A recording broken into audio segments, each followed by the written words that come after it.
ఉండడానికి కారణం ఏంటి? ఇష్టానుసారమైన బ్రతుకు. అదే బ్రతుకు తన కుమారుడు కూడా చూశారు కాబట్టి వాళ్ళిద్దరు కూడా ఆ దేశానికి వెళ్ళిపోయిన తర్వాత ఇద్దరు అమ్మాయిలు చేశారంటే ప్రేమించి పెళ్లి చేశారు. ఏం చేశారు? అక్కడ చదవబడిన మాట ఏంటో తెలుసా? వారు మోయాబు. క్రైస్తవుడికి ఆది కాండంలో ఉండేనా, ప్రకటన గ్రంథం దాకైనా? ఆది కాండంలోనే ఉంది. ఏమని?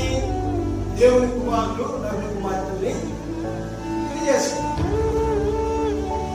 దైవికంగా ఎదిగే ప్రతి ఒక్క యవనస్తుడికి దేవుని వాక్యం తెలియజేస్తున్న సత్యం ఏంటో తెలుసా? నీ కళ్ళెదురుగా ఉన్న ఏకైక శోధన పెళ్లిగా చెప్తా ఉన్నాడు. దేవుని ఎరుగని స్త్రీ నీ కళ్ళకి నమ్మేవగా కనబడింది. స్త్రీలకైనా దేవుని ఎరగని ఒక అబ్బాయి స్త్రీలకి అబ్బాయి నమ్యంగా అవ్వబడతాడు. ఎందుకంటే దేవునిలో ఉన్న బిడ్డని పొందడానికి అపవాది చేసిన ఒక పన్నాగం.